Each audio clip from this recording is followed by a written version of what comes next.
श्री शिवाय नमस्तुभ्यम, हर हर महादेव। भक्तों, वो 5 जरूरी बातें जिन्हें अगर आपने इस सावन नज़रअंदाज कर दिया तो माँ लक्ष्मी आपके घर से रूठ कर जा सकती है और दरिद्रता का साया आपके परिवार पर मंडराने लगेगा। भक्तों, सावन का महीना आते ही घर घर में एक अलग ही उत्साह देखने को मिलता है। हर आंगन में तुलसी माता की पूजा शुरू हो जाती है। हर सुबह हाथ जोड़कर जल चढ़ाया जाता है, शाम को दीपक जलाया जाता है। लेकिन क्या आपको पता है कि यही तुलसी जो हर घर की शोभा है, जो हर परिवार की आस्था का केंद्र है, अगर गलत तरीके से पूजी जाए तो वही घर को कंगाल भी बना सकती है। एक छोटी सी भूल, एक गलत समय पर चढ़ाया गया जल और आपकी बरसों की मेहनत, आपकी सुख समृद्धि पल भर में मिट्टी में मिल सकती है।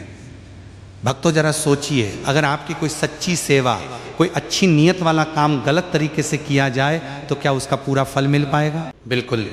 ठीक इसी तरह तुलसी की पूजा भी है। ये जितनी सरल दिखती है उतनी ही नियमों से बंधी हुई भी है, और यही नियम आज हम एक एक करके समझने वाले हैं। शास्त्रों में तुलसी को साधारण पौधा नहीं बल्कि साक्षात देवी का दर्जा दिया गया है, और जब देवी की पूजा में लापरवाही होती है तो उसका फल भी उल्टा ही मिलता है। हमारे बड़े बुजुर्ग हमेशा कहते थे कि तुलसी की सेवा जितनी सरल दिखती है उतनी ही गहरी और नियमों से बंधी हुई भी है। और सच पूछिए तो आज के समय में जब हर कोई जल्दबाजी में जीता है, यही छोटे छोटे नियम धीरे धीरे भुला दिए गए हैं। यही वजह है कि बहुत से घरों में तुलसी का पौधा होते हुए भी वहाँ वो बरकत नहीं दिखती जो दिखनी चाहिए। साल 2026 में सावन का ये पावन महीना 30 जुलाई गुरुवार से आरंभ होकर 28 अगस्त शुक्रवार को श्रावण पूर्णिमा के साथ समाप्त होगा, और इसी दिन रक्षाबंधन का पर्व भी मनाया जाएगा। इस बार सावन में कुल 4 सोमवार पड़ रहे हैं। पहला सोमवार 3 अगस्त को, दूसरा 10 अगस्त को, तीसरा 17 अगस्त को, और चौथा तथा अंतिम सोमवार 24 अगस्त 2026 को पड़ेगा। भक्तों, यही वो पवित्र समय है जब भगवान शिव की आराधना के साथ साथ माता तुलसी की सेवा का भी महत्व कई गुना बढ़ जाता है। पूरे उत्तर भारत में इस दौरान शिवालयों में भीड़ उमड़ती है, कांवड़ यात्राएं निकलती हैं और घर घर में विशेष पूजा पाठ का सिलसिला शुरू हो जाता है। इसी महीने में हरियाली अमावस्या, नागपंचमी और सावन शिवरात्रि जैसे पर्व भी पड़ते हैं, जिनका अपना अलग ही धार्मिक महत्व है। कहीं मंगला गौरी व्रत रखा जाता है तो कहीं सुहागन महिलाएं अपने पति की लंबी आयु के लिए विशेष पूजा करती हैं। इस पूरे माहौल में जब चारों तरफ भक्ति और श्रद्धा का वातावरण बना हुआ हो तो घर के आंगन में लगी तुलसी की सेवा भी उतनी ही श्रद्धा से होनी चाहिए, क्योंकि यही वो समय है जब हर छोटी बड़ी पूजा का फल कई गुना बढ़कर मिलता है। ऐसे पावन महीने में अगर हमने तुलसी माता की सेवा में कोई भूल कर दी तो उसका असर सामान्य दिनों से भी कहीं ज़्यादा गहरा पड़ सकता है। भक्तों, तुलसी की सही सेवा करने से आपका घर कैसे धन धान्य से भर सकता है। माताओं बहनों, मैं आपसे बड़े ही विनम्र भाव से निवेदन करता हूँ कि इस वीडियो को बीच में कहीं से मत छोड़िएगा। अगर आपने बीच का कोई हिस्सा छोड़ दिया तो हो सकता है वही सबसे ज़रूरी उपाय आपसे छूट जाए और आगे चलकर आपको इसका पछतावा हो। इसलिए धैर्य के साथ शांत मन से पूरे ध्यान से इस वीडियो को अंत तक जरूर देखिए, ताकि तुलसी माता की कृपा आपके और आपके पूरे परिवार के ऊपर सदा बनी रहे।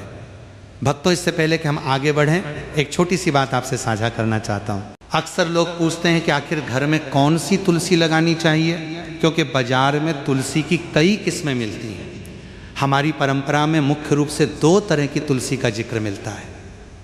एक रामा तुलसी, जिसकी पत्तियां हल्के हरे रंग की होती हैं, और दूसरी श्यामा तुलसी, जिसकी पत्तियां थोड़ी गहरे बैंगनी रंग की झलक लिए होती हैं। दोनों ही तुलसी को पूजनीय माना जाता है, लेकिन घर की पूजा और नियमित सेवा के लिए रामा तुलसी को अधिक प्रचलित और शुभ माना जाता है। अगर आपके घर में अभी तक तुलसी का पौधा नहीं है तो इस सावन के पावन महीने में एक अच्छा शुभ मुहूर्त देखकर तुलसी जरूर लगाइए। इसे नई शुरुआत के रूप में देखा जा सकता है। चलिए, तो सबसे पहले उस मूल प्रश्न की बात करते हैं जिसे जानने के लिए आप यहाँ तक आए हैं। आखिर तुलसी में किस तरह का जल कभी नहीं चढ़ाना चाहिए और किन बातों का ध्यान रखकर आप अपने घर में स्थायी रूप से माँ लक्ष्मी को बसा सकते हैं।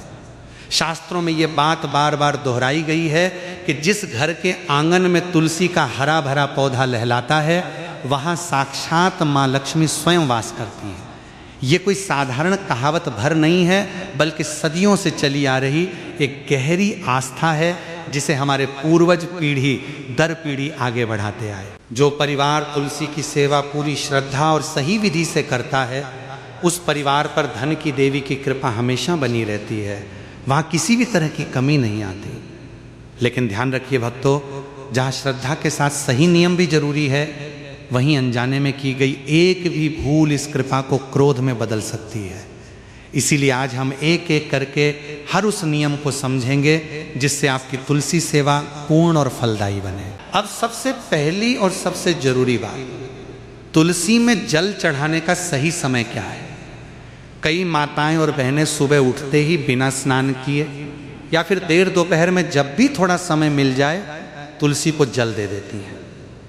भक्तों, ये तरीका बिल्कुल गलत माना गया है। ज्योतिष और हमारी परंपरा दोनों के अनुसार तुलसी में जल चढ़ाने का सबसे उत्तम समय सूर्योदय से पहले का होता है, यानी ब्रह्म मुहूर्त का समय। जो महिला या पुरुष सूर्य निकलने से पहले स्नान करके स्वच्छ वस्त्र पहनकर तुलसी को जल अर्पित करते हैं, उन्हें इसका सबसे शुभ और सबसे उत्तम फल मिलता है। कारण यह है कि किसी भी पूजा पाठ के लिए ब्रह्म मुहूर्त सबसे पवित्र समय माना गया है। उस समय न तो वातावरण में शोर होता है, ना ही मन में सांसारिक विचारों की भीड़, चारों तरफ एक शांत और पवित्र ऊर्जा होती है। और यही शांत मन तथा पवित्र समय तुलसी माता को सबसे ज़्यादा प्रिय माना जाता है। अगर आप जल चढ़ाने से पहले कुछ भी खाए पिए बिना, यानी बिल्कुल खाली पेट ये क्रिया करते हैं, तो इसका फल और भी कई गुना बढ़ जाता है। सोचिए भक्तों, दिन की शुरुआत ही अगर इतने पवित्र भाव से हो तो पूरा दिन कितना शुभ बीतेगा। जो लोग रोज सुबह सूर्योदय से पहले उठकर ये क्रिया करते हैं, उनके जीवन में स्थिरता आती है, मन शांत रहता है और घर में आने वाली छोटी मोटी बाधाएं अपने आप टलने लगती हैं। इसलिए अगर आप अब तक देर से उठकर जल चढ़ाते आए हैं तो आज से ही इस आदत को बदलने का संकल्प लीजिए। अब आती है वो बात जिसके लिए आप इस वीडियो में रुके हुए हैं। आखिर वो कौन सा जल है जो तुलसी में कभी नहीं चढ़ाना चाहिए। भक्तों ध्यान से सुनिए, क्योंकि यही वो 5 बातें हैं जो हर घर में जाननी बेहद ज़रूरी है। सबसे पहली और सबसे बड़ी बात ये ध्यान रखिए कि रविवार के दिन तुलसी में भूल कर भी जल नहीं चढ़ाना चाहिए। ये नियम इतना महत्वपूर्ण माना गया है कि हमारे पूर्वज इसे बार बार दोहराते थे और आज भी गांव कस्बों में ये परंपरा बड़ी श्रद्धा से निभाई जाती है।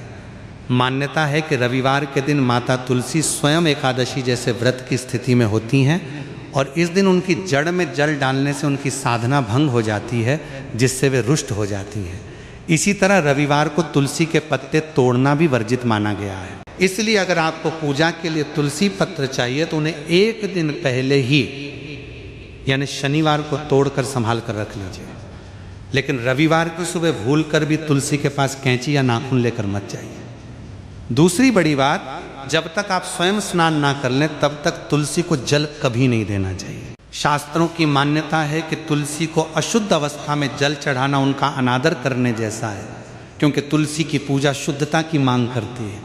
इसी तरह पैरों में जूते चप्पल पहनकर तुलसी को जल देना भी अशुभ माना गया है। इससे पूजा का फल घट जाता है। जल चढ़ाते समय एक और सूक्ष्म लेकिन बेहद जरूरी बात का ध्यान रखिए कि जो जल आप तुलसी को दे रहे हैं वो लौटकर आपके अपने पैरों पर ना गिरे। ऐसा होना तुलसी माता के अपमान के समान माना जाता है। इसलिए जल देते समय थोड़ा संभल कर ध्यान से तुलसी की जड़ के ठीक ऊपर से जल अर्पित कीजिए और खुद थोड़ा दूर खड़े होकर ये क्रिया करें। तीसरी बात, महिलाओं के लिए विशेष रूप से ये नियम बताया गया है कि स्नान के बाद बाल खुले रखकर तुलसी को जल कभी नहीं देना चाहिए। बहुत सी माताएं बहनें स्नान करने के बाद जल्दी में बाल खुले ही छोड़ देती हैं और उसी अवस्था में तुलसी के पास पहुंच जाती हैं, क्योंकि सुबह के समय घर में और भी कई काम इंतजार कर रहे होते हैं। लेकिन भक्तों, ये तरीका गलत माना गया है। परंपरा के अनुसार महिलाओं को हमेशा अपने बाल बांधकर माथे पर सिंदूर या टीका लगाकर ही तुलसी में जल अर्पित करना चाहिए। ऐसा करने से ही तुलसी माता का पूरा आशीर्वाद प्राप्त होता है और घर में सुहाग व सौभाग्य दोनों बने रहते हैं। चौथी बात, कभी भी गंदा, बासी या अशुद्ध जल तुलसी को अर्पित मत कीजिए। कई बार लोग जल्दबाजी में घर के किसी भी बर्तन का बचा हुआ पानी उठाकर तुलसी में डाल देते हैं, ये सोचकर कि जल तो जल ही होता है। भक्तों, ये भी एक बड़ी भूल है। तुलसी को हमेशा स्वच्छ ताजा जल ही चढ़ाना चाहिए और अगर हो सके तो तांबे के लोटे से जल अर्पित करें।